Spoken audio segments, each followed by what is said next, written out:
Hi everyone, welcome. Out here on the bench, as you can see, we've got a couple worm bins all set to go. They're the European nightcrawler bins that were set up. I guess the way I labeled it originally was that for the past two videos I've been referring to the setup you see here as horizontal migration. But if you look at the information board that I wrote, you'll see there's no mention of horizontal migration today because I kind of got to thinking about what's really going on here. And the main event here is a piece of wool. Well, it was one wool sweater, one article of clothing that I cut down the middle to create two pieces. One went into each system, and for the past 200 days now we've been composting wool down here in these worm bins. The European nightcrawlers have finally taken a shine to the material, or maybe it was just something about the material needing time to break in enough to be able to finally get worked on by the bin's inhabitants, because for the longest time I was almost on the verge of just saying, you know what, forget it. These worms are not interested in this wool. But over the past 3 or 4 check-ins, I think it might have been 4 check-ins ago, or maybe as recently as just 3 check-ins ago, we really kind of took notice of the fact that they're finally working this stuff down. So 200 days in progress. That also sort of, I guess, talking about timelines, the overall age of the systems. 318, so the systems were already over 100 days of age when the wool went in.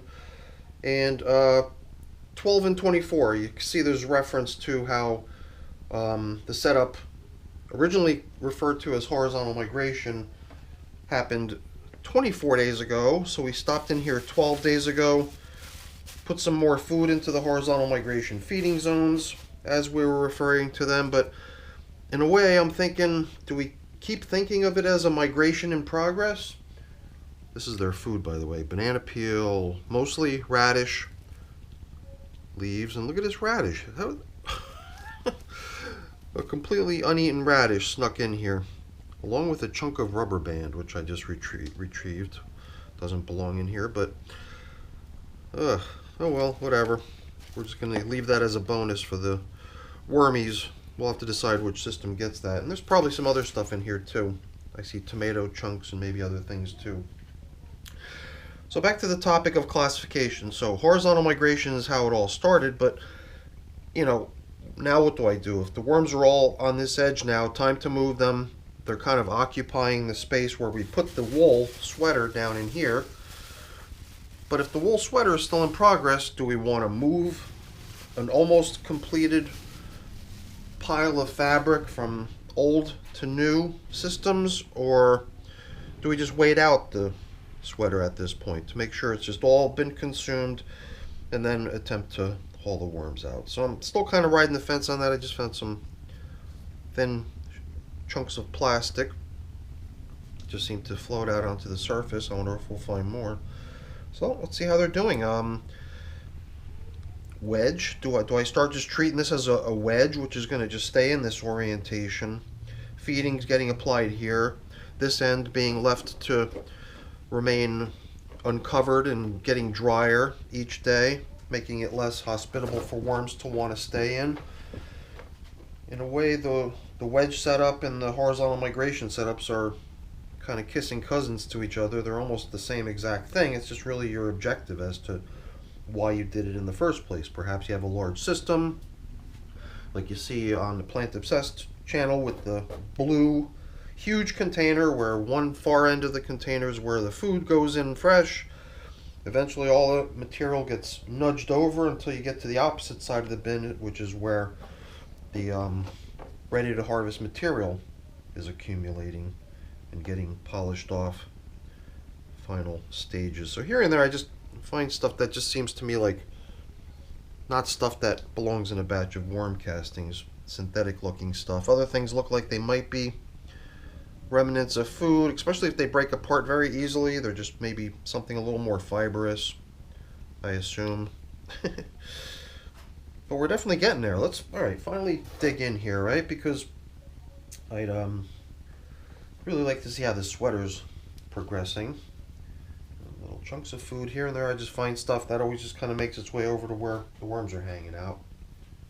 Oh yeah, but before I forget, it was on the board too. It was mentioned as the last bullet about how the material into which we're going to eventually move these little guys is ready and waiting. It's been in this bin for 3 weeks now, day 21 since I created a batch of lovely bedding for these worms to eventually get moved into, so that's certainly not an obstacle or something preventing us from proceeding to that step.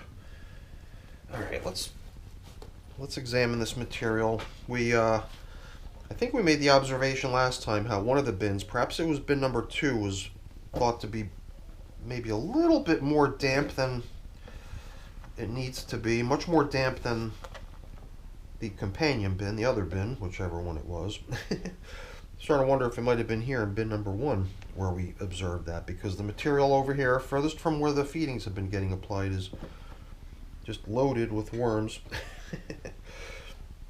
Well, whichever system it was that was thought to be even more damp than the other, they're both damp enough to have worms wanting to remain in the vermicompost and not move out, not, make their way over into the collection area or the horizontal migration feeding zone, or just the feeding zone if you're running it as a perpetual system, just being a wedge configuration.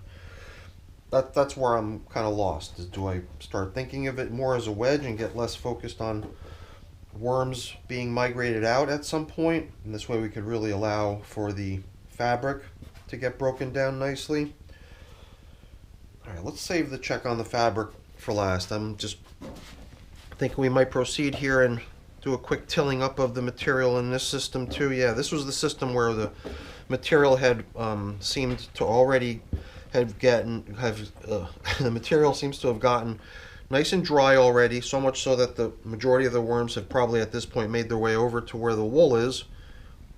I've only encountered a couple worms in this stuff, and guess what? By me taking whatever material that had been out here on the surface that was still a little bit dry and now blending it down in, while at the same time bringing some of the more damp stuff up to the surface so that it too can breathe a little bit, we're going to create even more of a uncomfortable environment that the worms are not going to favor as much as something that's more damp. They'll go looking for that more damp material, and that's the whole idea of having this section of the bin set up where we'd like to see all the worms make their way over. So, what was that? Some sort of little green thing. Doesn't look like vegetable matter, or is it?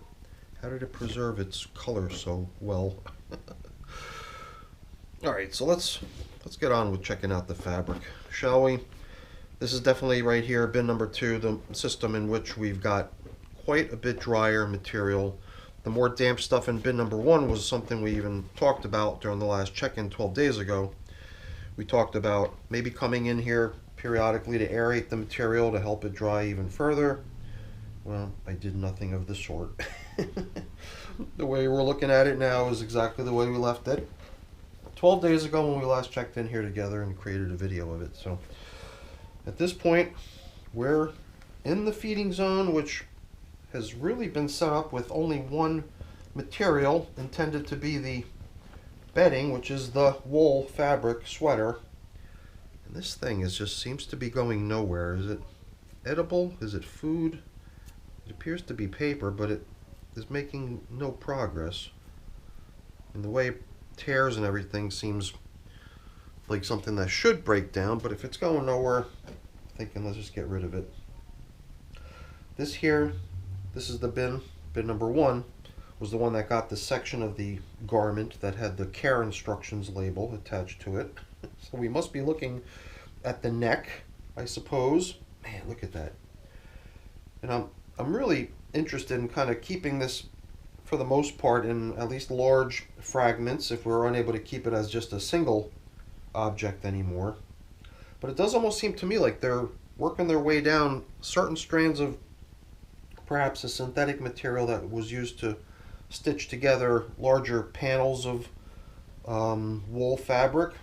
Sometimes that's the one part of a fabric garment that doesn't really break down, is some of the more hardy, durable.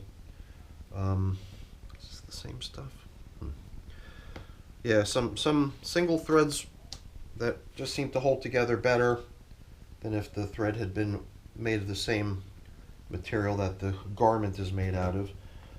So I think we've already collected about 3 or 4 good-sized pieces, and I wouldn't be surprised if there's more stuff floating around down in here.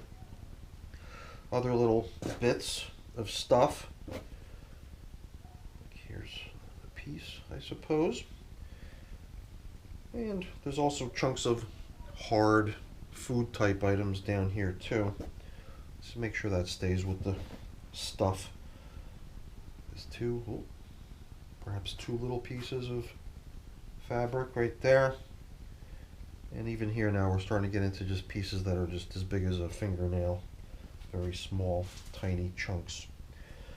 And I would have to think that those are not going to be some of that synthetic thread. The synthetic thread will just be one long piece, perhaps with fragments of compostable material still hanging off of it. But if I find a little fragment like this, I'm pretty confident that the entirety of that object that I just had in my hand is going to get broken down completely without any little lingering bits of stuff in it that would be kind of like contamination. So, all right, that was pretty cool, and that fabric is really coming along good. So let's kind of complete the thought here. We were excavating in order to make space for this nice feeding that we bought down here for them. Let's do the same thing over here in bin number 2. And well, I guess we could follow suit with our typical mode of doing things.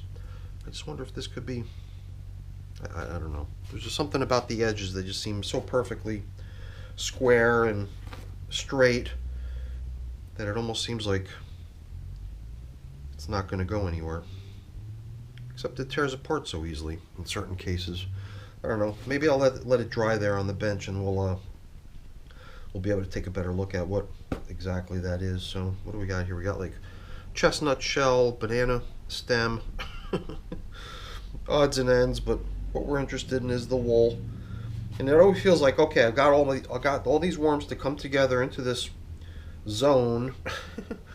But if we're not hauling worms out today, if we're really just kind of giving the fabric enough time to eventually get completely consumed, then I think we might be in wedge mode here as opposed to migration mode.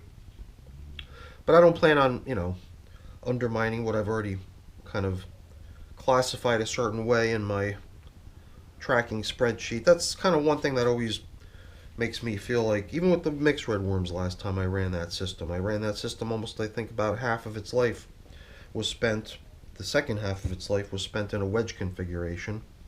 And when it came time to migrate the worms out, they were pretty much out already. It was just a matter of scooping out the finished castings and giving the worms a new home. So, whatever.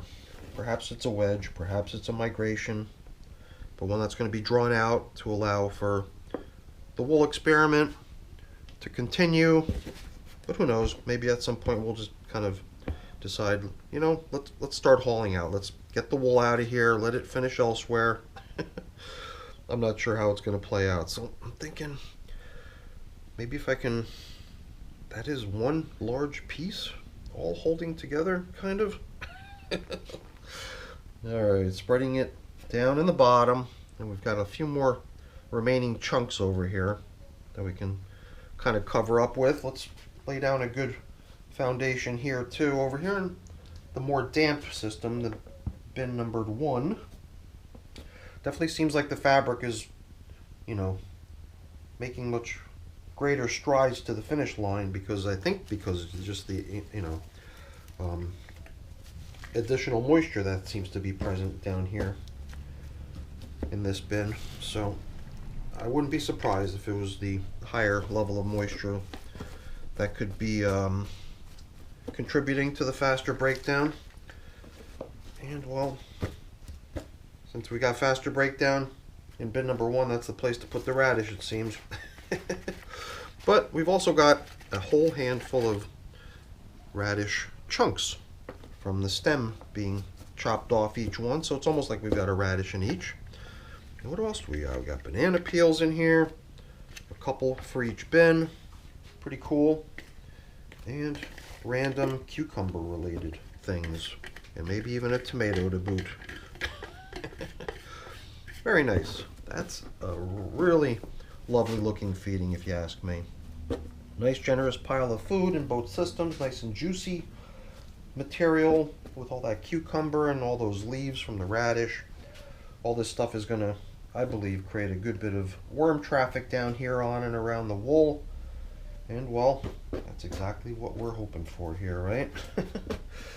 I did think about, possibly using some other type of additional bedding material in here. But I think that would be more aligned with giving the worms a place to be and to hang out in, awaiting haul out. But here, it seems like haul out and migration is becoming sort of a secondary priority. At least in my mind, it feels that way. Because I'm thinking at this point, let's give the sweater a little bit more time. Who knows? Perhaps in another 11 days, which will, I guess, at that point, make the migration, if you want to keep thinking of it that way, a 5-week in progress thing. I mean, we came 12 days. If we go another 11 days, if I don't forget, perhaps we'll come in on the migration's 5th week in progress. And at that point, maybe we can agree on whether it's a wedge or is it a migration. I guess it's both. That's probably the better way to think about it. It's neither. It just happens to be both. All right, well, let's get these little guys covered up and back on the shelf. Let them continue. Do I come back in here? Do I try to get myself motivated and give these worms a little more incentive to move out, to stir up the material, aerate it, help it dry? There's certainly still a huge difference in moisture levels here. It certainly wouldn't hurt, but I'm not making any promises. All right, everyone, that's it for the check-in. Hopefully you enjoyed it. If you did, as always, please don't forget to leave me a quick thumbs up before you go. That's always really appreciated. And if you haven't done so already, please also consider subscribing to the channel. That's very much appreciated as well. All right, everyone, have a great day. Thanks for watching. Bye now.